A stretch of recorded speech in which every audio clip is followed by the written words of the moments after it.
અહીર સુવર્ણકાર મંડળ બરોડા દ્વારા બીજા વર્ષમાં સતત taste of Maharashtra food festival 2026નું આયોજન કરવામાં આવ્યું. આ વિશાળ ફૂડ ફેસ્ટિવલ 10 અને 11 તારીખે સાંજે 5 થી રાત્રે 10 વાગ્યા સુધી જનતા માટે ખુલ્લો રહેશે. આ ફૂડ ફેસ્ટિવલનો ઉદ્દેશ મહારાષ્ટ્રની સમૃદ્ધ ખાદ્ય સંસ્કૃતિ, લોકકલા, સંગીત અને પરંપરાને વડોદરાવાસી સુધી પહોંચાડવાનો છે.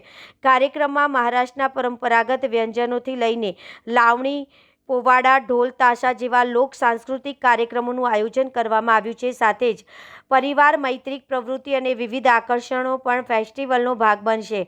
ખાસ વાત તો એ છે કે આ ફૂડ ફેસ્ટિવલને ઝીરો વેસ્ટ ઇવેન્ટ તરીકે આયોજન કરવામાં આવ્યું છે.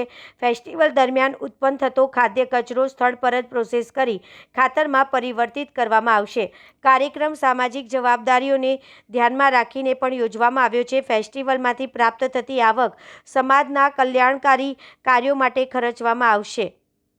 અહીર સુવર્ણકાર મંડળ બરોડા દ્વારા તમામ સ્વાદપ્રેમી અને પરિવારજનોને આ વિશેષ ફૂડ ફેસ્ટિવલમાં સહર્ષ ઉપસ્થિતિ રહેવા આમંત્રણ આપવામાં આવ્યું છે. ફૂડ ફેસ્ટિવલની શરૂઆત થઈ રહી છે, કેવી રીતનું આયોજન છે અને શું વિશેષતા છે આ વખતે? અહીર સુવર્ણકાર મંડળ વડોદરા દ્વારા ટેસ્ટ ઓફ મહારાષ્ટ્રના નામથી આ ફૂડ ફેસ્ટિવલનું બીજું વર્ષ છે. ગયા વર્ષે જે વડોદરાવાસીઓએ ભવ્ય પ્રતિસાદ આપ્યો એટલે આ વર્ષે અમે વધુ ઉત્સાહ અને વધુ જવાબદારીપૂર્વક આ ફૂડ ફેસ્ટિવલનું આયોજન કરેલ છે.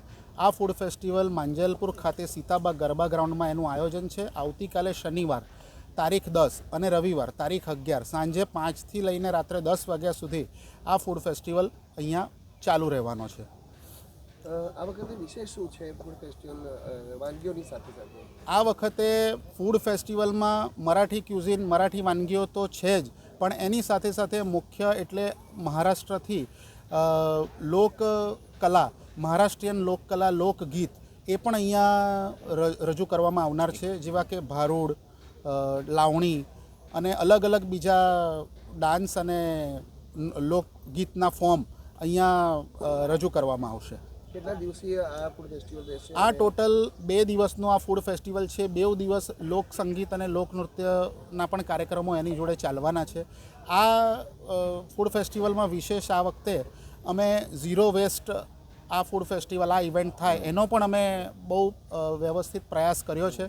અમે કચરે સે આઝાદી ફાઉન્ડેશન જોડે મળીને અહીંયા જ જે પણ ફૂડ વેસ્ટ આવશે એ ફૂડ વેસ્ટને અહીંયા જ એને રિસાયકલ એ કરીને એને કમ્પોસ્ટ બનાવીને એમાંથી ખાતર બનાવીને બનાવવામાં આવશે, જેથી અહીંયાથી કોઈ ફૂડ વેસ્ટ ડિસ્પોઝ ઓફ કરવાની જરૂર ના પડે, એવો અમારો એક પ્રયાસ છે. એ સિવાય પણ અમે લોકોને વિનંતી કરીએ છીએ કે અહીંયા આવતી વખતે એ લોકો એમના ઘરેથી જો પ્લાસ્ટિક વેસ્ટ અને ઈ વેસ્ટ લઈ આવશે તો એની સામે જેટલા કિલો વેસ્ટ લાવશે એની સામે એમને ફૂડ કૂપન આપવામાં આવશે, જેથી અહીંયાથી અમુક વસ્તુઓ ડેફિનેટલી એક આકર્ષણ અમે અહીંયા રાખેલું છે, જેથી કરીને એક આની જોડે આપણે એક સારા ઇનિશિયેટિવને પણ જોડી શકીએ. ક્રિકેટ મેચ પણ છે? હા, આપણા અહીંયા ગ્રાઉન્ડમાં આપણે પ્રમોશનની એક્ટિવિટી, આપણા સ્પોન્સરોના પ્રમોશનની એક્ટિવિટી માટે અને લાઈવ ક્રિકેટ મેચ આપણા વડોદરાની ક્રિકેટ પ્રિય જનતા નિહાળી શકે એ માટે 4 ક્રિકેટ માટે 4 સ્ક્રીન્સ, મોટી સ્ક્રીનનું આયોજન કરેલું છે. જેથી હું વડોદરાની જનતાને, ક્રિકેટ પ્રેમી જનતાને કહીશ કે અહીંયા મોટી સ્ક્રીન પર ક્રિકેટ મેચ નિહાળવા પણ ચોક્કસથી અહીંયા આવે અને સાથે સાથે આપણા લોકનૃત્ય, લોકસંગીત, મરાઠી લોકનૃત્ય, લોકસંગીત સાથે સાથે ફૂડનો પણ આનંદ લે. પ્રવેશ ફી રાખવામાં આવી છે અંદર આવવા? હા, આ ફૂડ ફેસ્ટિવલમાં નોમિનલ પ્રવેશ ફી 25 રૂપિયા રાખવામાં આવેલી છે. આ જે ફી છે એ અહીંયા ગેટ ઉપર તો એની ટિકિટ મળશે જ, પણ સાથે સાથે ઓનલાઈન ટિકિટ પણ ઉપલબ્ધ છે. તો મારી એ પણ વિનંતી રહેશે કે દરેક લોકો જો એ ઓનલાઈન ટિકિટ બુક કરાવે તો અહીંયા એન્ડ ટાઈમ અહીંયા રશ તમે નહીં થાય અને તમે ઇઝીલી અંદર બહુ સરસ રીતે પ્રવેશ મેળવી શકશો. અંદાજિત કેટલા લોકો આ વખતે આ ફૂડ ફેસ્ટિવલની મુલાકાત લે એવો અનુમાન છે? ગયા વર્ષે 7,000 થી 8,000 લોકોએ ફૂડ ફેસ્ટિવલની મુલાકાત લીધી હતી 2 દિવસ દરમિયાન. આ વખતે અમને એવી આશા છે કે 15,000થી વધુ વડોદરાવાસીઓ આ ફૂડ ફેસ્ટિવલની મુલાકાત લેશે. જી, શું કહેશો, કે પ્રકારનું આયોજન છે?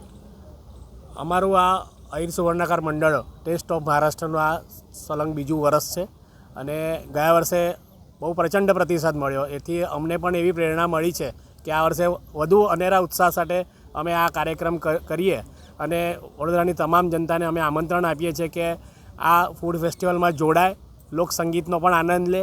સાથે સાથે વિશેષતા એવી છે કે આ વખતે અમને એવો પ્રતિસાદ મળ્યો કે અમારા ફૂડ સ્ટોલ જે ગયા વર્ષની સરખામણીમાં વધ્યા પણ છે અને બીજું બહુ ઉત્સાહથી મેમ્બર્સોએ આમાં ભાગ લીધો છે. તો આ વખતે વાનગીમાં કઈ વિશેષતા જોવા મળશે? વાનગીમાં જે મરાઠી ક્યુઝિનની જે વિશેષ વાનગીઓ છે, જે રીતે કોથંબીર વડી છે કે સોલ કઢી છે, જે ફક્ત મરાઠી લોકોના ઘરે જ બનવામાં આવે છે અથવા તો જે મરાઠી રેસ્ટોરન્ટ છે એ ત્યાં જ મળશે. તો અમારો પ્રયત્ન એવો છે કે અહીંયા બધી જ મરાઠી વાનગીઓ અહીંયા લોકો એનો સ્વાદનો આનંદ લે અને એની જોડે જોડે લોકકલાનો પણ માણવાનો બી આનંદ લે. અને ખાસ વિશેષ એ છે કે આ વખતે અમે ગયા વર્ષે જે ગ્રાઉન્ડ રાખેલું એના કરતી ભવ્ય ગ્રાઉન્ડમાં આયોજન કર્યું છે અને પાર્કિંગ અમે વેલેટ પાર્કિંગની પણ આ વખતે વ્યવસ્થા કરી છે અને પાર્કિંગ 2 વ્હીલર માટે ફ્રી રાખવામાં આવ્યું છે, જેનો 4 વ્હીલર અને 2 વ્હીલરનું પાર્કિંગ ફ્રી છે અને વેલેટ પાર્કિંગની પણ વ્યવસ્થા કરવાનો પ્રયાસ કર્યો છે. આહિર સ્વર્ણકાર મંડળ વડોદરા દ્વારા આ ફૂડ ફેસ્ટિવલ આયોજન કરવાનો મુખ્ય હેતુ એક તો આપણું જે આજના ફાસ્ટફૂડ યુગમાં જે આપણા પદાર્થો ભૂલાઈ ગયેલા છે અને લોકોને ઘણા બીજા સંસ્કૃતિને ખબર નથી કે બીજા સમાજને ખબર નથી કે મહારાષ્ટ્રીયનોમાં શું શું પદાર્થો બની શકે છે. અને આજની અમારી જે ઘરગુતી ગૃહિણીઓ છે એ બહુ જ સુંદર રીતે, બહુ જ સારી રીતે બધા પદાર્થ બનાવતી હોય છે. એનો આસ્વાદ પણ લોકો માનશે અને મહારાષ્ટ્રીયન સંસ્કૃતિ, મહારાષ્ટ્રીયન પદાર્થ એ પણ લોકોને ખબર પડશે કે કેવી રીતે બને છે અને કેવી રીતે બને. એટલે અમારો ઉદ્દિષ્ટ આ ફૂડ ફેસ્ટિવલની સાથે સાંસ્કૃતિક કાર્યક્રમો કરવાનો પણ છે. એનાથી ઘણા લોકોને આજની તારીખમાં જેવી રીતે ક્લાઉડ કિચન થયા છે એ લોકોને પણ એક પ્લેટફોર્મ મળશે એમની વસ્તુઓ લોકોને આસ્વાદ માનવાનો. એટલે અમે વડોદરાવાસીઓને વિનંતી કરીએ છીએ કે આ ફૂડ ફેસ્ટિવલમાં તમે આવો, પધારો અને અમારા મહારાષ્ટ્રીયન જે પદાર્થો છે એનો આસ્વાદ લઈ લો અને અમારા કાર્યક્રમોમાં અમને સાથ સહકાર આપજો, એ જ વિનંતી.